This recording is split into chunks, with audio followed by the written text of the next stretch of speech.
Hello, welcome back to Nerd Bytes. My name's Justin. And I'm Brandon. And we are here to talk about Old Forester. Real quick, what's your experience with Old Forester? Old Forester experience for me, the first time I actually went to their distillery was in 2021. So that was a cool experience Really? for me to actually walk through and see everything. Other than that, I stumbled into birthday bourbon by complete accident once. Damn. And I thought it was somebody else's birthday. Mm-hmm. That's why they kept calling it birthday bourbon. Yeah. Had no idea. This was, 5 years ago. Yeah. Had no idea what was going on with it. And now come to realize it's like, that's why everybody kept calling it birthday bourbon. Well, it's a pretty badass bottle if you get it your is, hands yeah. on that. No, now I can't find it. So today we are talking about the 1910, and we're talking about the 1920, and a special third glass, which is The 1915. 1915, which is a fun little blend of the two. But first, let's talk a little bit of history about Old Forester.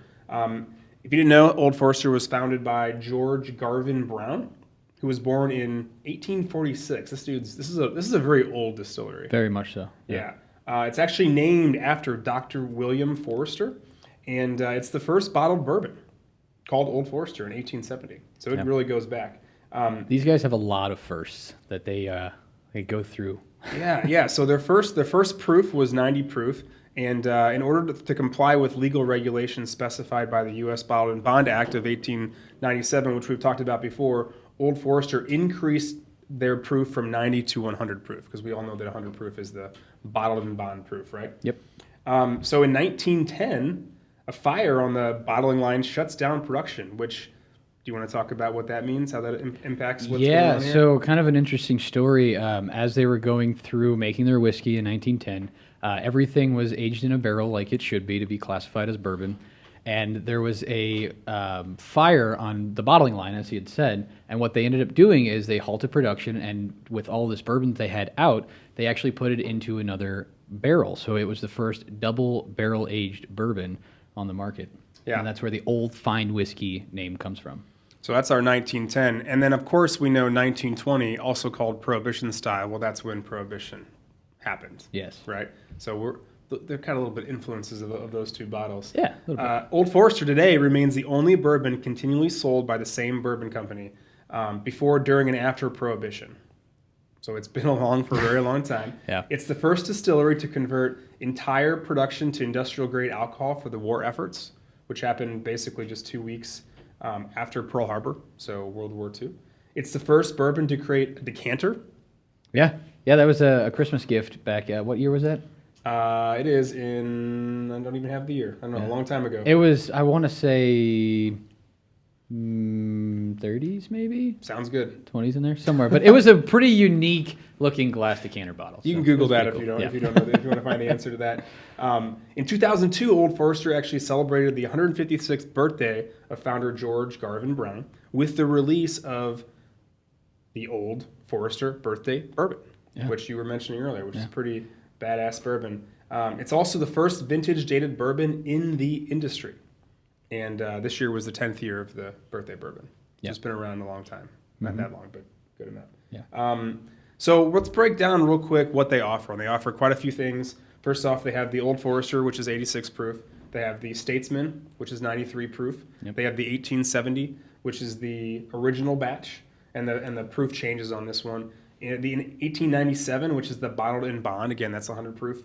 We've got the Old Forester, which is just the basic 100 proof. The Rye Whiskey, also 100 proof. The Mint Julep, which is 60 proof. And again, we mentioned the Birthday Bourbon, 104 proof, usually what it is around something like that. The 117 series, which is called the High Angel Share, that's 110 proof. The President's Choice, which is the single barrel of the Old Forester, that ranges from 110 to 120 proof. The single barrel, which is 100 proof. The single barrel proof, that proof changes. I've got a couple of those single barrel proofs, and that's a fun tongue twister there. And I think mine are 129 and one's like 132. It's a heater if you like the hot stuff. And then they also have the single barrel rye, which is what, of course, that also changes as well. As in addition to the 1920 and the 1910. So what we're going to do today is we're going to try the 1910, talk a little bit about it, try the 1920, talk a little bit about it, and then we're going to try our little blend here of the 1915 and see if it's something that people should try doing. Yeah? Okay, good. so let's get into the 1910.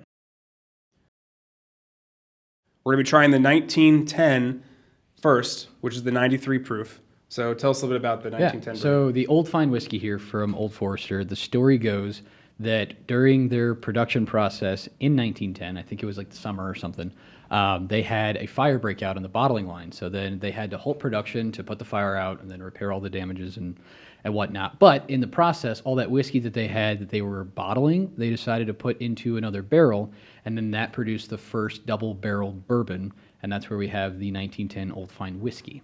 So Yeah, well, let's see how fine this Old Fine whiskey is. yeah. What are you getting on the nose there? So the nose, I'm getting a sweet kind of fruity flavor profile to it, or like aroma to it. Excuse me. Yeah, getting like a little bit of toffee. Yeah, I'm I don't getting. know, butterscotchy. Mm-hmm. Just sweet things.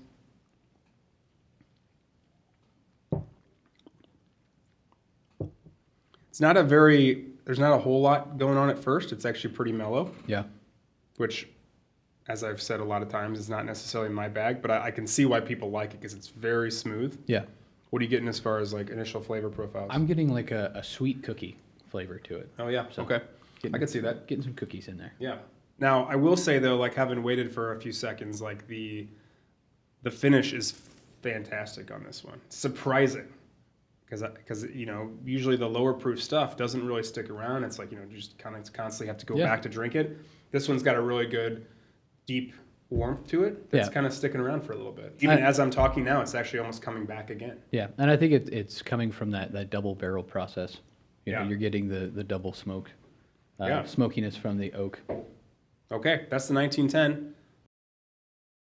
On to the 1920. What do we got? 1920. So 1920, the story behind that one's Prohibition style. So a son of a bitch by the name of Andrew Volstead. This guy was a real piece of work. He was pretty much the reason for Prohibition to come into existence. So he didn't like people having fun and good times and drinking. So he was the reason for it. So I don't like Andrew Volstead.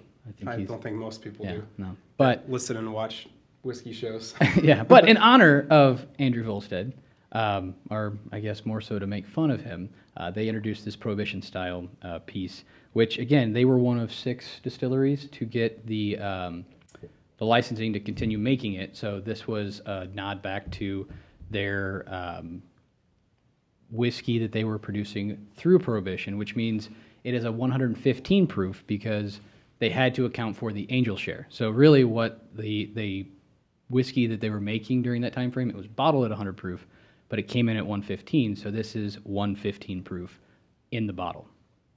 So All right. Well, on to the 1920.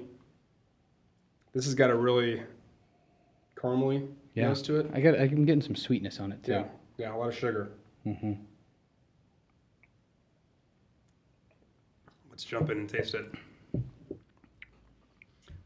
Little bit of heat right off the bat, which I like. A little bit of tongue, depth of flavor for sure. Yeah, I think for me it's just the spiciness of it. Like there's that, it comes from I guess the higher proof point with it too, but that full mouth feel that comes through there, I think that's what does it for me.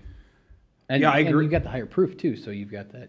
For you, it's Yeah, and it's a lasting heat too. Yeah. Like it hits you right in the tongue, and then it hits you in the back of the throat, and it's just sitting there. I don't even really have it going down the throat at all. It's just like right there in the back of my mouth, which, as I said before, like I'm in for. yeah, kind of Right. expands across the whole palate. So now we're going to try our blend, which is the 1915, as people call it on the interwebs. Is Yeah. this something that people like to do? That I've read some message boards that people are, it's kind of like a very controversial thing, hit or miss. It is, and I think it's. I mean, as far as blending is concerned, I think people like to make something their own. But this is my first attempt at blending anything, so we'll see how it goes. I think that there's probably a reason why Old Forester isn't making it, based on the stories, and that's kind of their piece of it. And I'm not the guy that's going to come in and say, hey, you guys should do this. I know my place. I'm not going to tell them what to do. But I think there's a cool aspect of it of the making something your own. And I think, doing this and Yeah. finding that middleman. Yeah, and I did just, I mean, as we're maybe giving it a scent, having made an infinity bottle, I think that I kind of appreciate the blending aspect of it. Something new and different that you're not necessarily know you're going to get, right? Mhm. And you blend it, and if you like it, you keep it, or maybe you add to it or take from it, etc. If not, you set it up for your company and And you let say, them hey, drink it. enjoy. Here's what everyone else can have, the public. Yeah, put it in a decanter and tell them it's something they can't find.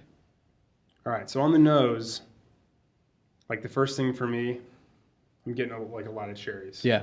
I feel like I wonder if the 1920 is going to really overpower this one. I don't think it's going to overpower per se. I think that the flavors, I think we'll get the cherries from the 20, but I think there'll still be a little piece of the 10 that comes in. Yeah.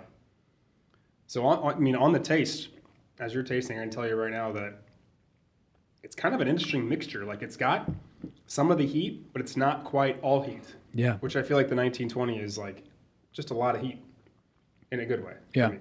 And as I'm tasting it, so I'm getting kind of like, so that graham cracker feel is still coming through, like almost like a s'mores taste. Yeah. Which is interesting because you've got, I don't know, like where does that come from? Where is the s'mores flavor coming from? I think it's the 1910. I think that you're supposed to be getting some like the graham cracker was graham in cracker there, stuff going on there. but then where is the marshmallow? Like the chocolate in it. Maybe it's the chocolate graham cracker I'm getting. Could be. I think that's I'm trying to see if there's any specific. Yeah, it's not really marshmallow, but there is definitely some graham cracker coming from the 1920 actually. No, and it says finish with 1920 marshmallows. It does say that on there. So look at this guy, fucking I surprised myself. taster. I surprised Okay, myself. So I'm gonna tell you right now, I actually enjoy this blend. I think do this too. is a pretty fun little blend. I would actually maybe recommend doing this. Yeah, I could see why people would want to do this and try it. So this is my seal of approval. I say go for it. Try it. So 100 or 115 proof. This is about 104 proof. That's what if you average the two together. Yeah. And then 93 proof. So let's do a real quick. We're gonna rank them and then rate them. No, let's just rate them. What do you think? Yeah. All right. So we're gonna go to our nerd takes, our Luke Skywalker rating, and we're gonna decide kind of where we fall on the three. So let's start with the 1910. Okay. What are you giving it? 1910. I think because of the linger aspect for it, I think we're gonna go with a solid 7. Solid 7. Yeah, I'm actually surprised by this one. I'm gonna go. So you're giving it a Dagobah Luke. Yes. I'm gonna give it a Hoth Luke, which is a 6. But I'm gonna tell you right now, coming into it, I was actually leaning towards like a 3 or a 4. So it's exceeded my expectations. What about the 1920? 1920, I myself also appreciate the higher proof pieces of it. I like that warm feeling that it gives off. So for me, it's going to be a 9. Oh, okay. I like the 9. No, I think this is a really good one you can find in the store. Both of these you can find in the store pretty readily for 50, $60-$50. Yeah. I'm not going to quite give it a 9 because I got to reserve that for like special ones, but I will give it an 8. I'm going to give it a Stormtrooper Luke because it's one of my favorites. Yeah. It's my go-to for sure. If I don't feel like breaking into the super fancy allocated stuff, this is the guy for me. Yeah. The blend. Where do you go with that? The blend, I think it's in between Dagobah Luke and Stormtrooper Luke for me. It's up there. It's good, but I'm still leaning more towards the 1920. Yeah. So what number are you giving it?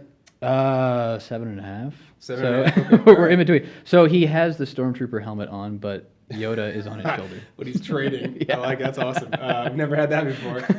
Yeah, I'm kind of in the same boat. Like I think it's right in between, just as these glasses are. It's not as good as the 20, a little bit better than the 10, probably because it pulls it in with the 20 for me personally. So I'm going 7, Dagobah Luke. But I do think that this is a really fun blend, and I would strongly recommend people giving it a go. Yeah. Yeah. All right, well, there you have it, our Old Forester review of the 1910, the 1920, and our fun little blend, the 1915. Brandon, thanks for joining us today.